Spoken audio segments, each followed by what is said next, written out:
You got something none of us have. Oh, come on. Why is it always this? I mean, I fucking owe it to myself to do this or that. What if I don't want to? No. Fuck you. You don't owe it to yourself. You owe it to me. Because tomorrow I'm gonna wake up and I'll be 50. And I'll still be doing this shit. That's all right. That's fine. I mean, you're sitting on a winning lottery ticket. You're too much of a pussy to cash it in. And that's bullshit. Because I'd do fucking anything to have what you got. How do you overcome impatience? Well, it stems from a lack of experience. Experience in the sense that, number one, you have to know how these markets can hurt you. Obviously, it goes without saying that if you're wrong, you lose money. But you have to have experience knowing who you are. That's the first step. And all of the things I put you through, that's the first thing you're trying to discover. Who you are as a person. What makes you tick? What makes you think? What makes you want to take a trade? What's occurring in your mind at a time when you think that there's something going on in that chart? That's the biggest hurdle. Every single person that's ever going to amount to anything as a trader, profitable, consistently profitable, wildly profitable, the central tenet to all of them is they know themselves very well, and they know how they will derail themselves. It wasn't until I understood how I could unravel myself. Doesn't matter how many gizmos and things I can see in price action. If I'm miswired, if I'm off center, like I feel now, which is why I'm doing these. If I do this, it kind of allows me to discharge instead of going into the market and trade. Yeah, I made pretty good yesterday trading, but I wish I wouldn't have done it. I'll say that again. I wish I would not have traded yesterday. I broke a rule yesterday.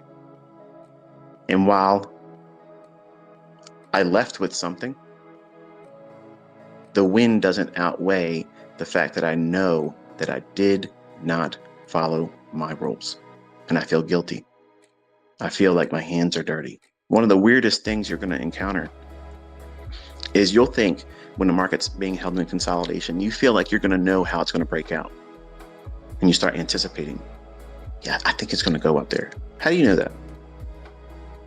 How do you know that? You just started. Do you have a journal, a track record of you trading with that idea, that insight, and it works? Or are you just thinking impulsively about what you may expect in price or what you would like to see, and you're projecting your will on price? If the market runs real quick, as soon as you sit down in front of the charts and you're expecting something to happen, or you join a community, or you're in a Discord channel, or you're among a number of other people that are sharing openly what their opinions are about the marketplace or one particular market, and you're watching it, if you're brand new, you're actually conditioning yourself to be responsive to a collective mindset that may not be all that in tune with what really is going to happen in the marketplace.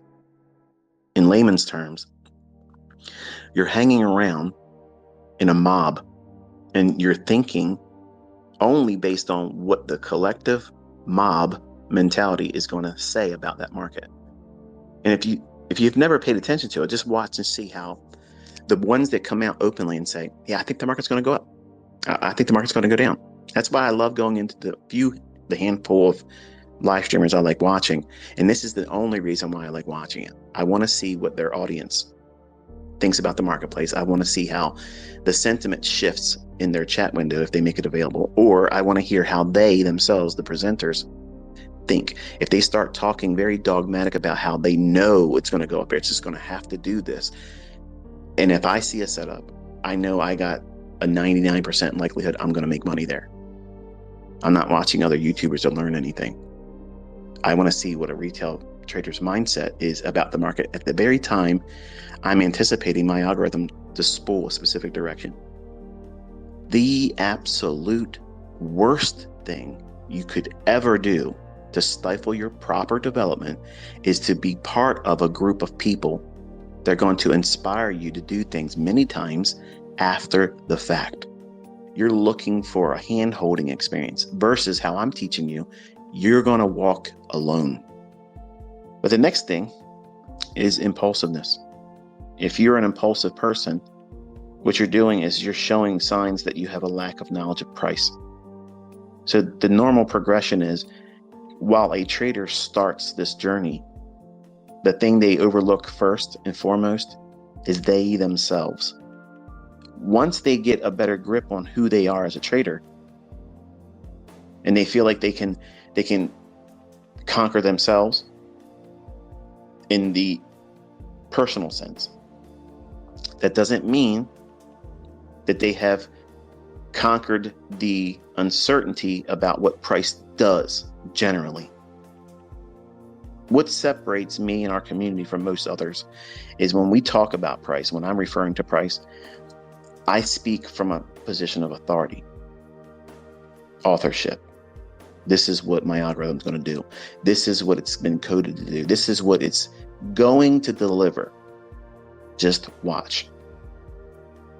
Impulsiveness stems from the lack of knowledge of price. You have to understand the central tenets of price delivery. That takes a lot of time. My algorithm delivers on time and price. It will not do anything but, unless manual intervention steps in. Putting that aside, you have to know what the normal delivery of price is. When does the market usually have a spooling event? That means where it starts to run in one direction. It doesn't need to be fast. It doesn't always have to be a low resistance liquidity run where it's here 1 minute and then a couple minutes later it's already up 50 handles. It just means it starts to go into a specific buy or sell program. That's not a buy and sell model. A buy program is when price or institutional order flow just starts delivering higher prices. It doesn't matter how many people are buying it. It has absolutely no fucking reason why price is going up. It's being offered continuously. That's a buy program. It's going to just keep offering at a higher price. Keep hiring, higher. And it just keeps doing that. When markets move up, they're in a buy program. But you have to learn what these markets do through price delivery. And if you do that, you remove impulsiveness. What is impulsiveness? You're watching price and you're simply waiting for something to happen in price and it starts running higher. What's everyone gonna do? Oh, I'm buying. Oh, it's going up. Everybody will find their voice then and say, it's going higher. Of course it is. It's going off 30 handles. It's running. And then you feel like, I got to get on. I got to get on that. And what do? Buy it. Because it might keep going up to where? I don't fucking know, but it's going to go up because look what it's doing right now. That's impulsiveness. But the only way you combat that and you keep it at bay and you conquer it is to learn about price delivery. That means you're not even back testing. You're just studying what price is likely to do most times. In certain instances, in certain circumstances, the market will create market reversals. It'll create continuations. It'll create range-bound opportunities. Your impulsiveness is conquered by the study of general price action and understanding what's available in terms of how markets move. It moves from consolidations to expansions to reversals. Knowing that ebb and flow, how it does it, and then applying it from a higher time frame, monthly, weekly, daily, 4 hour, 1 hour, 15, or whatever time frame you want to use, you navigate with that price delivery continuum from higher time frame to lower time frame. And even if a move has already started on the daily chart and it's ran several hundred handles or whatever on a big day, you know that you're not going to be impulsive the next morning. I got to go in there and chase that. It's going to keep going down, which is the first rule I told you. On a large range day, what do? Lower our expectations on the morning session. That doesn't mean that the market can't run. It doesn't mean that you can't take a trade. It just means that you, as a developing student, you, as a new trader in the making, you're not there yet. Don't have a hard opinion immediately the next morning after a large range day. Wait, that's amateur hour. Everybody is going to be thinking the same thing. It should keep going lower, and they're going to be waiting for that. But what happens if it doesn't? Perfect. Starts trading up into the previous day's range if it went down. And as long as it doesn't go across half of that previous day's range, the highest probability short is going to exist in the lower half of the previous day's range.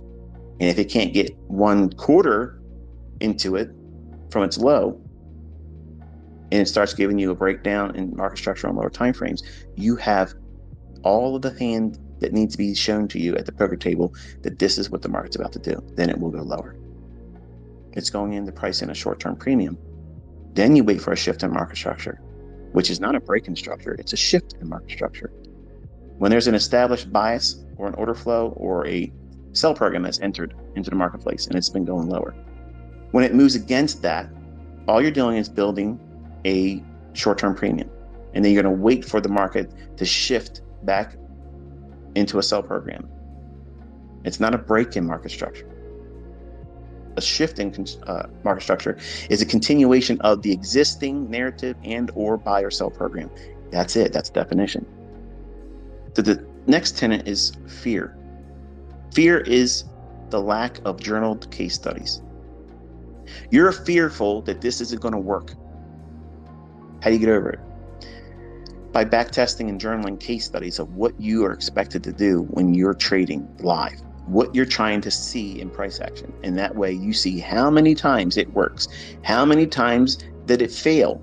How many times did it go into a certain measure of drawdown? How many handles did it go against you before it started moving in your favor? How long did it take from your trade entry using the worst case entry point, not the best, and then when it got to your objective, whatever some liquidity would be or inefficiency it would be trading to. Your target is always going to be the opposing inefficiency. That means a fair value gap below. If you're short, you're looking for an inefficiency to target, or you're looking for a low or relative equal lows. So you're looking for sell side or a buy side imbalance, sell side inefficiency. That's your two targets when you're shorting. How fucking hard is that? That's not complicated. Fear is easily conquered. Easily conquered. Once you go through the process of collecting the resources and case studies, where it worked in the past. And what you're doing is you're training your brain to see these examples. By retention, doing it over and over and over again, you're giving yourself pseudo experience. That means that you're seeing something that's already happened, but you're putting annotations to it in a journal, and you're really placing a lot of significance on that. Your journal is your fucking secret weapon. It's the greatest fucking trading book you're ever going to read, and you're writing it yourself. You can't make it more intimate than that. It's your experiences, your study time, your focus, where you can be honest with yourself and not be embarrassed about, you maybe expected something else that day. And you can say it sweetly in annotations without being negative, because your subconscious is going to retain that.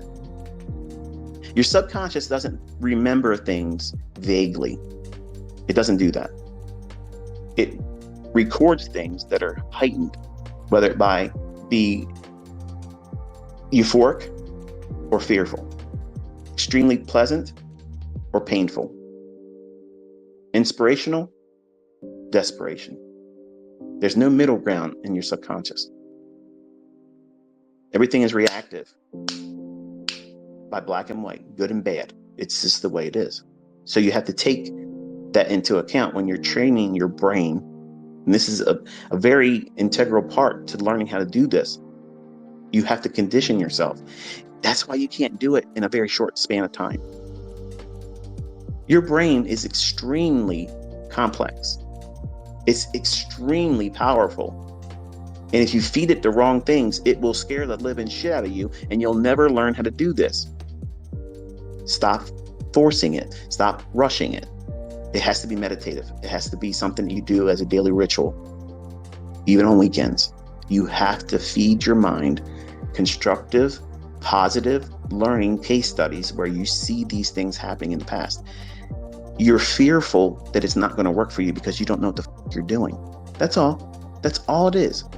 The way you conquer your fear about trading is you condition yourself to find the atmosphere, the conditions, the profile in the marketplace. Whatever that is for you. For some of you, it might be as simple as, I want to do a classic ICT buy day where you're waiting for the opening. You want to wait for a Judas swing to drop down, maybe going into take sell side liquidity out on a lower time frame, or trade into a buy side and balance, sell side efficiency, fair value gap.